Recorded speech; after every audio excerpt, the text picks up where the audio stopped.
He whakaaro kore, he whakahoki i a tātou ki muri. Koe rā ngā kupu kōrero mō ngā kaupapa a tēnei kāwanatanga i te hīkoi mo te taiao i whakahaere hia ki ahuriri i ngā rangi whakatānei.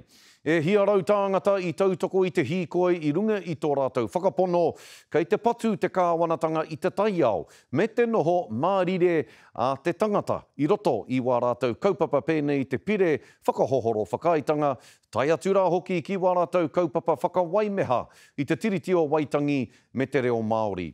I te hīkoi a Moana Makapelu Lee anei tāna pūrongo.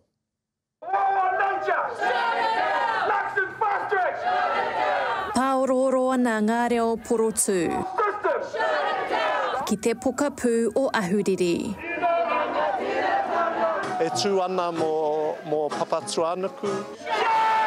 He porotū i ngā ture a te kāwanatanga. We wanted to make a stand against the fast-track legislation and all the other negative legislation that we feel this government is bringing in without democratic means.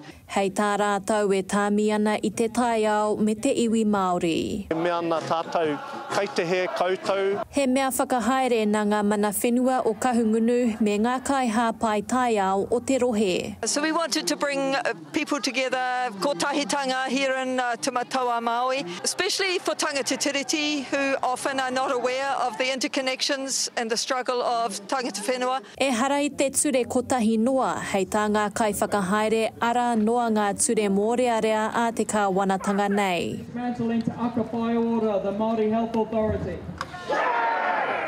Winding down the Jobs for Nature program. Rolling back official use of te reo Māori. Ko tupu te pukuriri, nā reira ko tāmai. Neke atu i te whārau tāngata i hīkoi ngātahi.